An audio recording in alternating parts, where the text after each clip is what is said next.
Wednesday, the 20th. It is now 6:30 p.m. Please stand for the Pledge of Allegiance. I pledge allegiance To the flag of the United States of America and to the republic for which it stands, one nation, under God, indivisible, with liberty and justice for all. Thank you. Sal, can I have a roll call, please?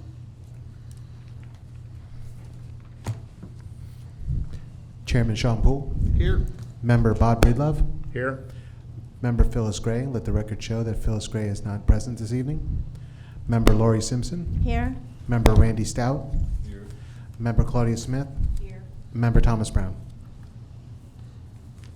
Tom. Yeah, here. Yes. Okay, thank you. First item on the agenda is discussing the meetings from 10/29. I saw a correction. On the absent, it showed Phyllis, it didn't show Lori. Okay. Yeah, I was not here. That's right. Other than that, I didn't see anything. Any other concern, questions? I see something here commenting on what Bill Colombo said. Okay.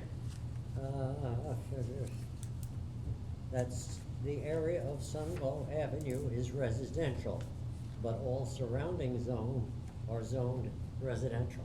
I don't think it meant residential the second time around.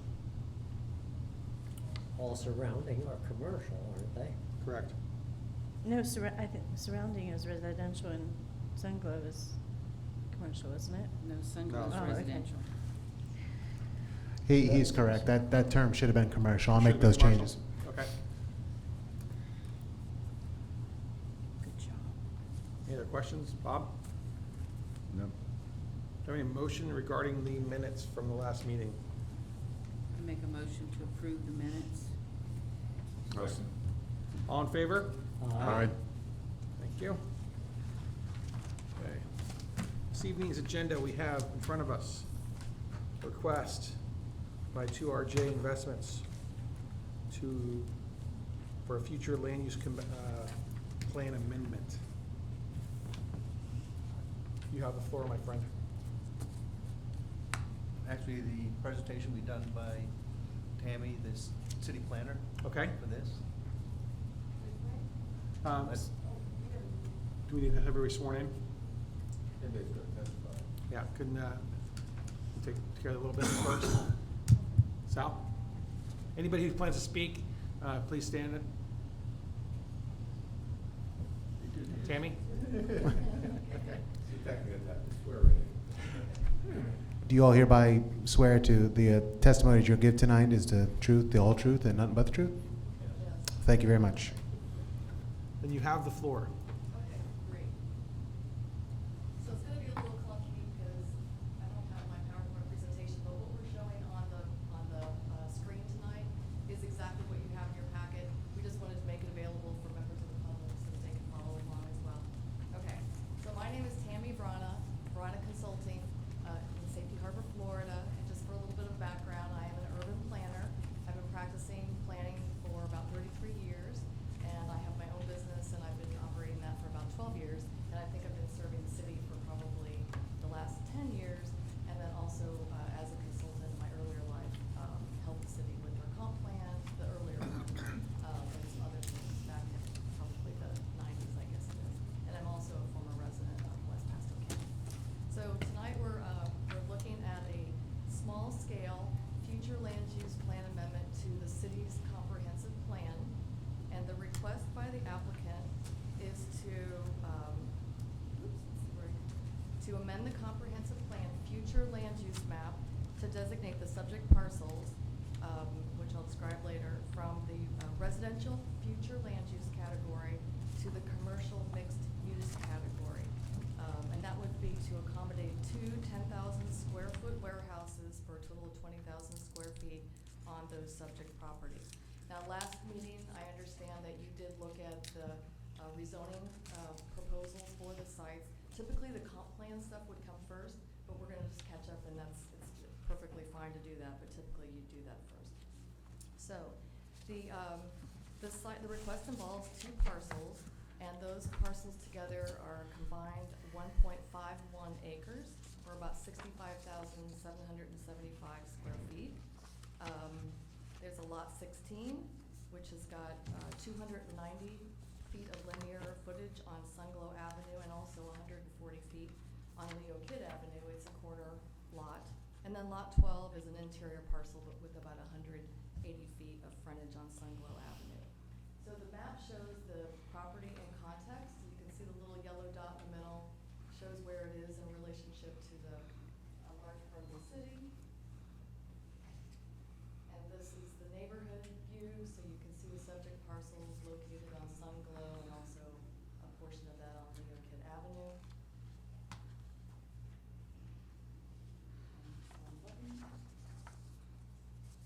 Here's the parcel configuration with lot 12 shown and also lot 16, as I just described.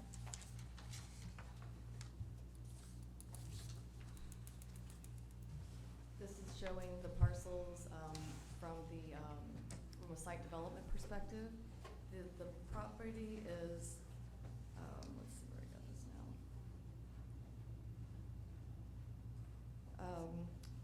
So the property's undeveloped. There was some site clearing that's been done in the past year. The only vertical features are perimeter trees that are remaining after the clearing.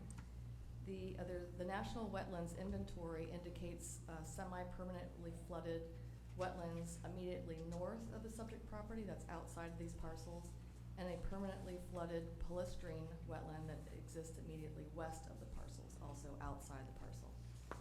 The subject parcels are accessible to the local road network, so those are not an arterial or a collector road per the city's comprehensive plan. They're just local roads, and it's also accessible to city utilities. So, okay. Let me go on to the next slide. So surrounding existing land uses, you can see that to the north, there are warehouse uses. To the east are light manufacturing uses and a church. And then to the south, you have a utility parcel that's owned by Duke Energy. And then you have residential parcels that run the remainder of the way of Sunglow Avenue until you get to, is it Washington? Yeah, Washington, which have the office uses and, I believe, office and maybe, is it warehouse use? It's a store. It's a store, okay, over there, so. That's what's around the property. Where's the other two? There's also a commercial. There's 300 feet. This is my property. Oh, okay. It shows in that, it's 300 feet. So this is a copy of the portion of the future land use map, which is adopted in the city's comprehensive plan. So you can see that the area is where the subject parcels are. It's predominantly surrounded by commercial mixed-use future land use category and industrial to the east. And then you have those portions to the south and then to the west that are residential. And then as you get closer to Washington, you have more commercial mixed-use designations. And this map shows the zoning districts. So you see the subject parcels in the middle. And then to the north, you have the commercial mixed-use, it's commercial, C2. I guess I could use my notes, that would help me, wouldn't it? To the north, you have C3, commercial general. To the south, you have R2, residential, and C3, commercial general. To the east, you have more C3, and then IP, institutional, professional. And then to the west, you have the R2, which is the two-family residential district. And this provides a view from the street. So the first is the view of the properties from Sunglow from the west, and then the bottom are from Leo Kidd looking to should be to the west. Did I have those wrong? I think I have my west and east wrong, so we'll correct those. You're from Leo Kidd, so that's the east side, looking at from the. Oh, from east, okay. Looking from the east to the west. There you go, bottom. okay, so I'm correct, that's that. Good, I won't have to change anything.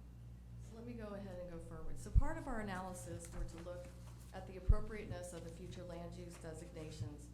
The two potential future land use categories that could be applied to this site, given that it's going to be a warehouse type of use, could be an industrial future land use category or the commercial mixed use category.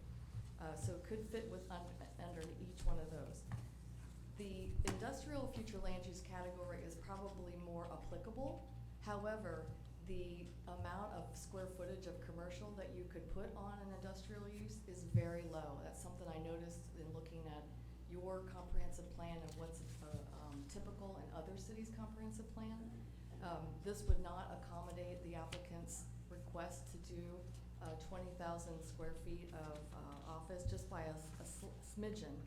And that's something that maybe going forward as we look at the comprehensive plan and updating it, that we move up some of that industrial square footage that's allowed, just to make it more competitive and also more applicable to the types of industrial development that happens in cities like Port Richey.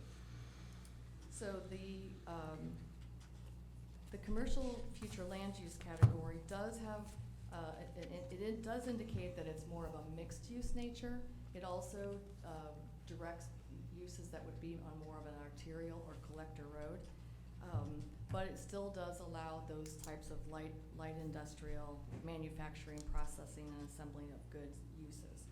So based on that, and then also looking at the surrounding land use pattern, the prior application of commercial mixed use significantly in this area, I would recommend that that would be the appropriate future land use category for you to consider. Okay, let's go down here. We looked at the infrastructure level of service standards. Your comprehensive plan requires that any development must not cause the city to not be able to provide services existing or in the future. So this is a relatively small development. City services are available in all cases, and they did meet that test to be able, that the city would be able to serve that site in terms of potable water, sanitary sewer, solid waste disposal, transportation or road circulation, and then stormwater drainage requirements would be applied at the time of site plan review, so that is a requirement. So another important thing about your comprehensive plan is to look at all the other policies to see if there's something that indicates whether this site, this use, and this designation of a future land use category is consistent, or at least is not inconsistent with your comprehensive plan. So the only ones that really stood out were those related to neighborhood compatibility. And this is something that you want to apply to any development that's coming into the city. You want to look to make sure that it's in harmony with what your aspirations as a community are as far as the preservation of your neighborhoods. So the first goal of the city's comprehensive plan is to promote compatible uses that will maximize, enhance, and preserve Port Richey's unique and attractive character in a manner that's consistent with the economic, physical, and social needs and capabilities of Port Richey and its citizens.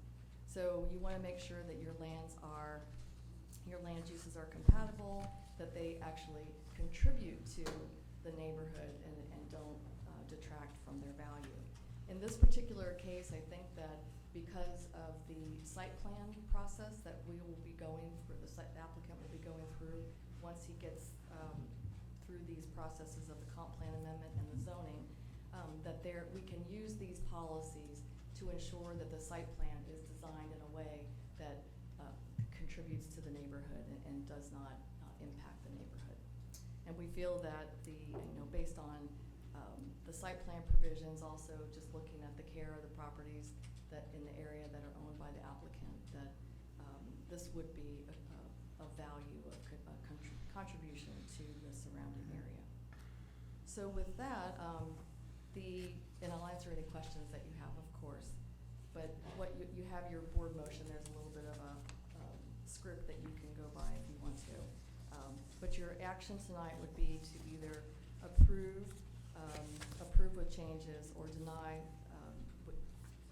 request that you would be required to recommend to the city council that this proposal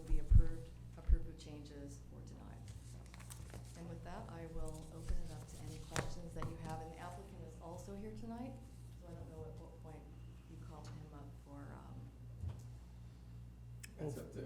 Well, first, we're gonna open it up for to the board to ask any questions of you first. Tom? To the northwest of Lot 12, there's a black area with the N on it for north. Is that a body of water, and does it move, or is it a pond? Are you talking about the symbol N, the Yeah, north? right around the symbol N, that black area, is that water? I see what you're looking at.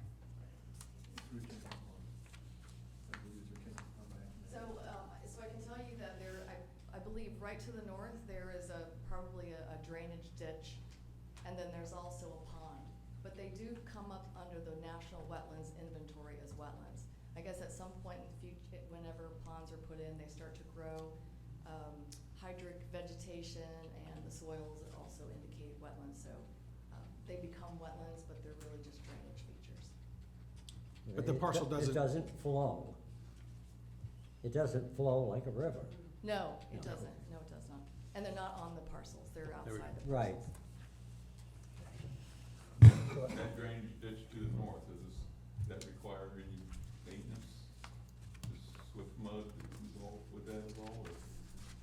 I don't believe that Swift Mud does maintenance. That may be a requirement of the owner of the drainage ditch. I believe it's on private property, so. Where would access, how would, if somebody's gonna do maintenance on that ditch, how would they gain access from where? From the property that owns the drainage facility. I believe it's, Parcel's just due north, correct? yes, those. I believe it's 50/50. 50/50? Swift Mud takes care of? No, half of that is our property. Do you have wetlands on your property? So. Man-made. It's man-made. Sean, if they're gonna speak, they're gonna need to speak into the. Yeah, into the microphone. Okay, so we'll wait, well, you can clarify in a sense. So, that I don't know. We could find out that answer as far as who has maintenance responsibility. Yeah, when they stand up, they can maybe clarify for us. Just a point of information on the cover sheet. You state that the proposed small-scale flume amendment is generally located west of 19. That should be changed to east. I know, I got that thing. I'll change that, thank you. That, just before it gets to council. I'll do that. Thank you. Ms. Lord? Were the residents along this street, Sunglow, notified of this plan? Yes, they were. Okay, But for both meetings, this meeting and the prior meeting. okay, And it was also advertised in the newspaper. okay. Tom? Will Lot 12 and Lot 16 have security lights on all night, every night? On the buildings or on a pole or something? I'm not sure that that's So that would be something that we would address during the site plan review. correct. But if you have comments regarding that, then we know we can certainly take comments. Okay. And was the city recommending approval of this, or? Yeah, according to her paperwork on page 6, it looks to be item G. Mhm. She has, staff recommends the planning and zoning board find the request small-scale comprehensive plan amendment to be consistent with the adopted city of Port Richey comprehensive plan and recommend ordinances 19674 and 19675 be approved by city council. Did we have any residents at the last meeting that came and opposed it? No, we didn't have any residents No. approve of that proposal, that fact. Mr. Chairman, so there's no misunderstanding. Tammy Varana is providing the city's position. She works for the Right. city, okay? So it's no different than if Mr. Foss was speaking. Right. This is the city's position. Yeah, she's not representing the applicant. Right. Any further questions of her? We'd like to hear from the applicant now. John wants to speak. John St. Martin, 5419 Miles Boulevard, also a resident, 26 years. You guys want to ask any questions? I think, I covered a lot in the last one. I think only Ms. Simpson was missing on the last one. Were you Randy was here. So we were missing 2 people last time. Right. And questions for me, that's fine. But we did make some agreements at the time, and we plan to honor those, the sidewalk up Sunglow. I'm sorry, I only know her first name, Tammy, I just met her. I talked to her about, she was thinking maybe some aesthetics and stuff, which again would come up at the planning site, and we're all for that. And getting to the drainage ditch, I do believe we own half of that ditch, it's on our property. And we plan on cleaning it up, cause it's got trash in it, it's got debris and invasive weeds and stuff. So we're gonna clean all that up. Sure. And we will maintain it, from our side, will be no problem. As far as the other side, they've never cleaned it up in all the years that I've ever been here. So, but we will take care of our side. That you can, Is that property all dirt, or does it have wetlands also? no, it's a drainage ditch that was somewhere along the line was put in. And, my surveyor, who was out there recently, is trying to figure out how they even did it, because there's no plans. We don't know if the city did it back in the day, how they used to do things. We have no clue. But my surveyor was scratching his head. He's been around a long time, so he's not even sure. But it was nothing more than the drainage ditch. And then when you get to the pond is where she is right. There's a lot of vegetation, but that's behind the apartments and the houses. But it is nothing more than a 15, 20-foot drainage ditch. It does not, Is there any problem with flooding with the residents on that area? I have never seen flooding in that area.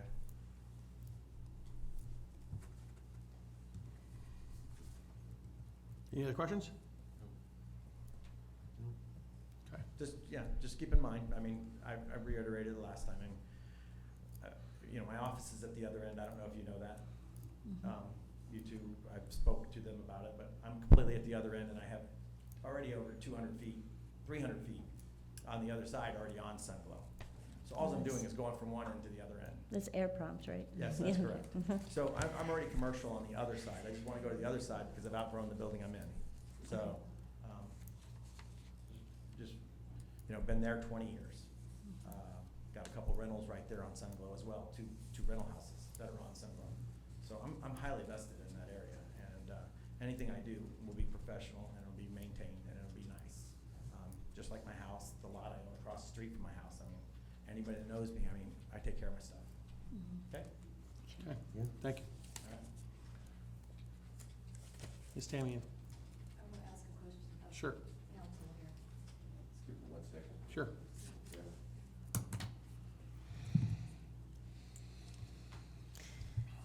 So why is this going through again?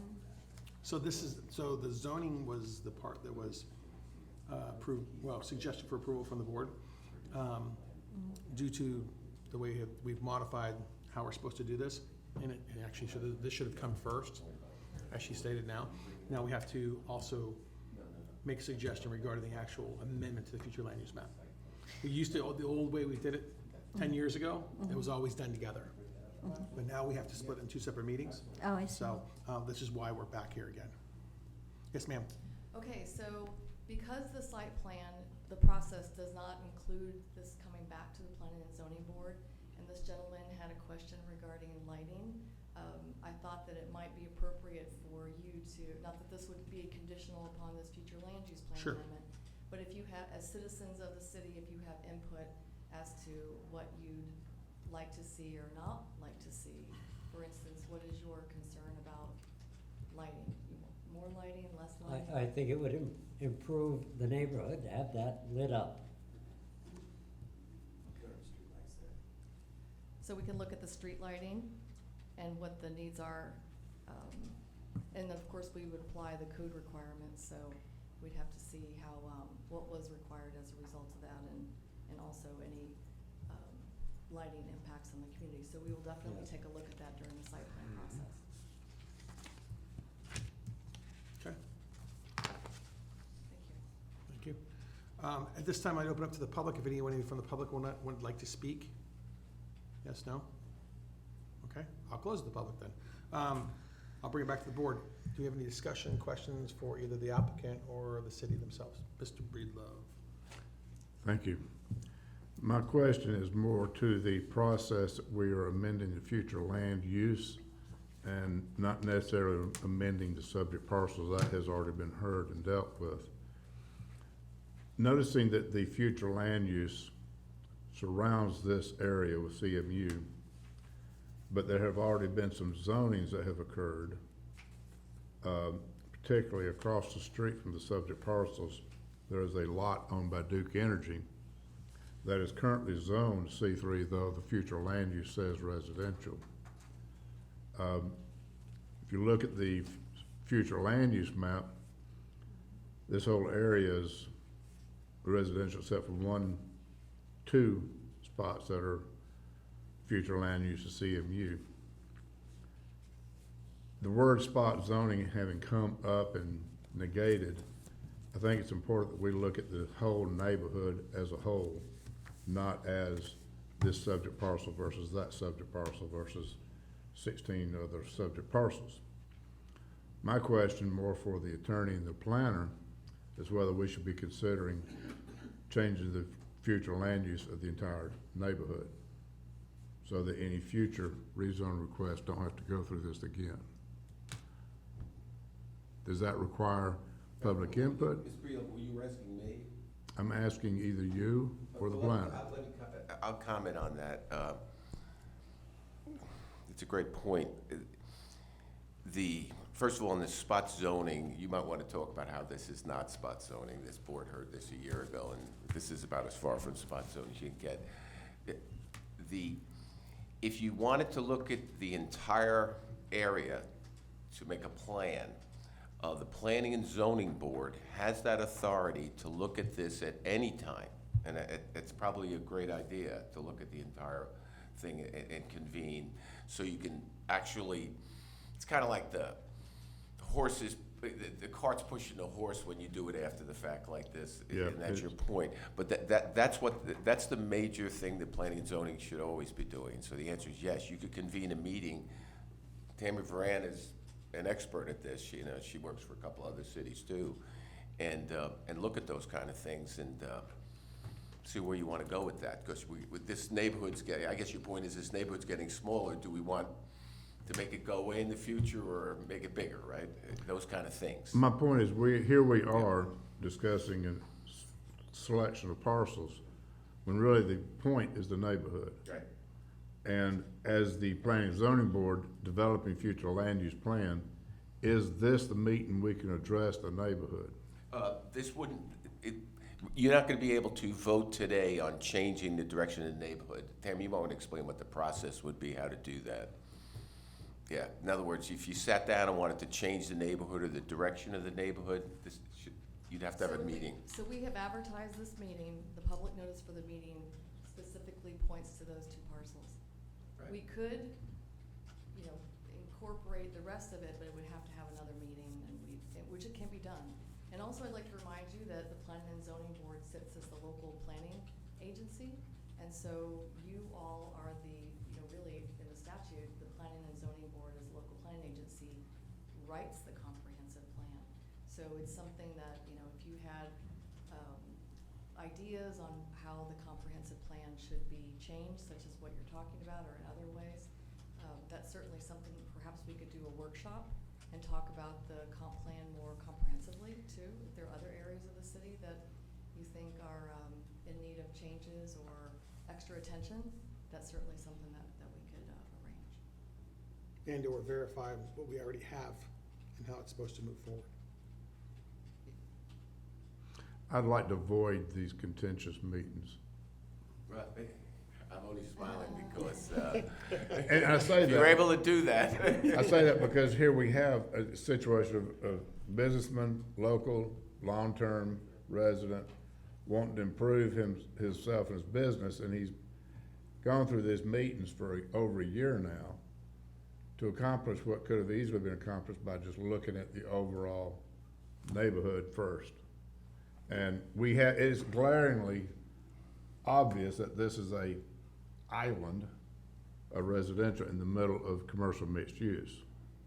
And really that shouldn't be perpetuated. I believe that, and I'm pretty sure of this, that in our code, technically, once a year, you should be sitting down to look at that as the agency. Yeah, so, yeah, you can do that with the whole thing. It's probably a great idea. Okay. That's my only comment. Any other questions or comments? Tom? I'd like to make a motion, rather repetitive. It's Let's, the- let's hold the motions until Okay. everybody's sure that we're done with comments and questions. Lori has a question apparently. My only concern is how this is gonna set a precedent, because it's facing residential, it's next to residential, and how's it gonna affect other areas of the city? I don't know if anybody has the answer to that, It's but. not, Well, it's not Ta- facing Tammy probably would be the residential. best person to answer that. So in this, you look at every place within its context. And so to simply say that what the city has allowed an encroachment of a commercial use in a residential area, well, you can see by this diagram that really the enclave is the residential within an area that's, consumed by commercial mixed use and industrial, and of course the public, semi-public too, well, it's not next to these. So it wouldn't set a precedent. You wouldn't be able to, an applicant wouldn't be able to reach back and say, well, you did this for them, and every parcel is evaluated in its own context and its own set of conditions. And I'll make a comment just to, on Lori, I understand where Lori's coming from. As someone who does this for a living, I do real estate for a living. It's hard to look at this and think of it, because there's such a lack of affordable housing in Pasco County anyway. It's hard to look at it from that standpoint, but when you see it like that, it's glaring that that is the opposite. If it was the opposite, where it was all yellow and we were sticking a little bit of red in the middle of it, then yeah, we'd be having a different conversation. And But- also, it just, there's something that the area is, back in the 50s through the 70s, we started separating things out, Euclidean zoning districts, residential over here, commercial over here, industrial over there. But when you go back to traditional neighborhoods, I was just in Detroit a few months ago for a wedding, and I walked around, and it was amazing how you could see houses, a corner store, and then right behind it was the factory. And, as long as the, whatever type of commercial or industrial use is not creating externalities, smoke and fumes and, loud noises and things like that, they really can work together quite well. And that really is something that communities are working more to do. It's like, this is called commercial mixed use category. Because the idea is if you mix uses that work well together, then maybe you have less impacts to the road, because people don't have to drive from here to here to here. There could actually be closer proximity to those different uses. Now, your site planning is very important. You want to make sure that you plan things that they're compatible with the neighborhoods. Okay. Thank you. Any other questions, concerns? Go, Ms. Claudia. When we talked about this a year ago, one of the things that everybody was kind of concerned about, them working outside all hours of the night, making noise and that sort of thing, and we put like a caveat on it when we talked about changing it, saying, okay, let's say that the only thing you can do is light industry establish involving product assembly, storage, distribution, but excluding manufacturing when conducted within a complete enclosed building. And I think at that point, you agreed to that.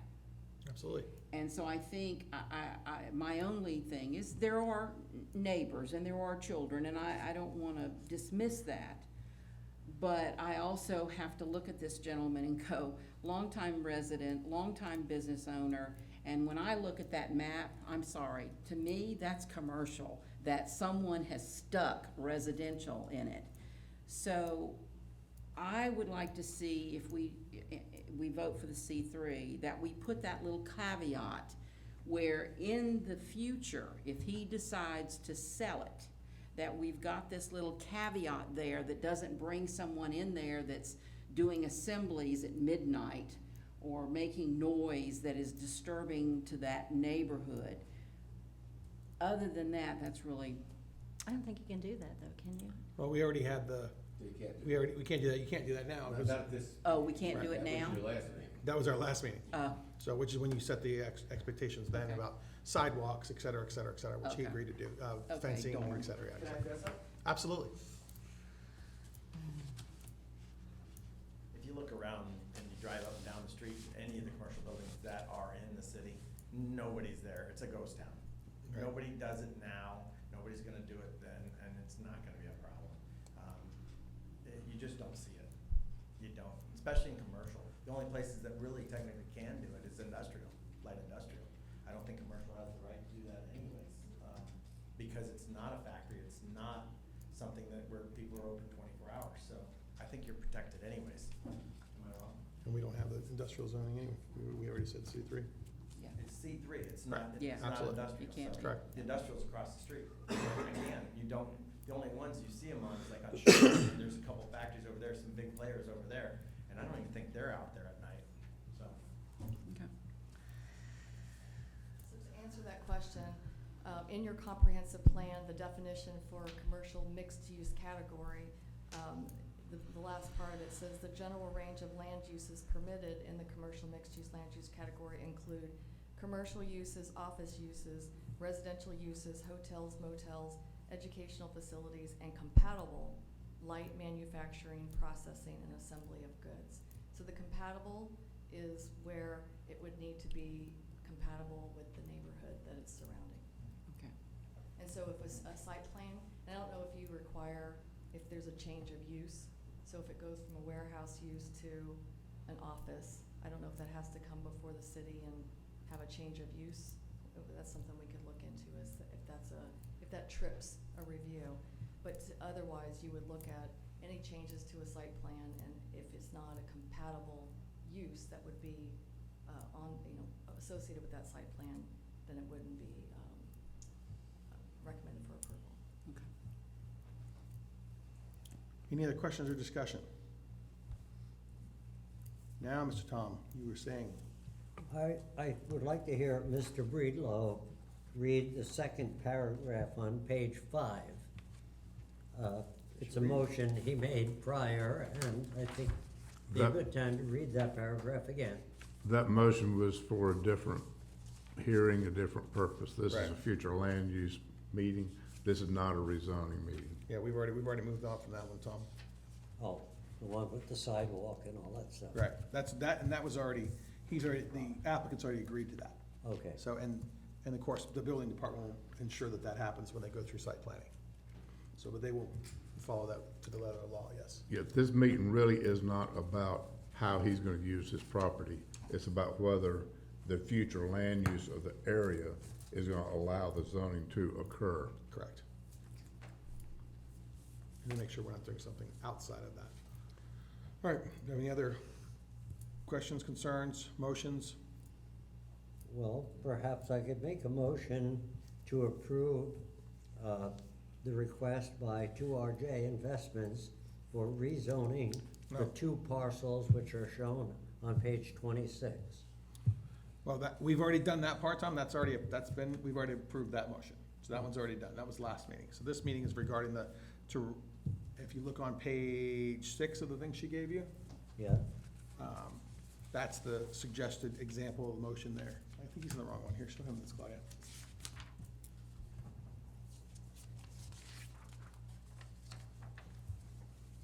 Right here, 6. See the little dash there, Tom? Oh, There. Page 13, John. Oh, yeah, you're right. In the whole package. Yeah. 13.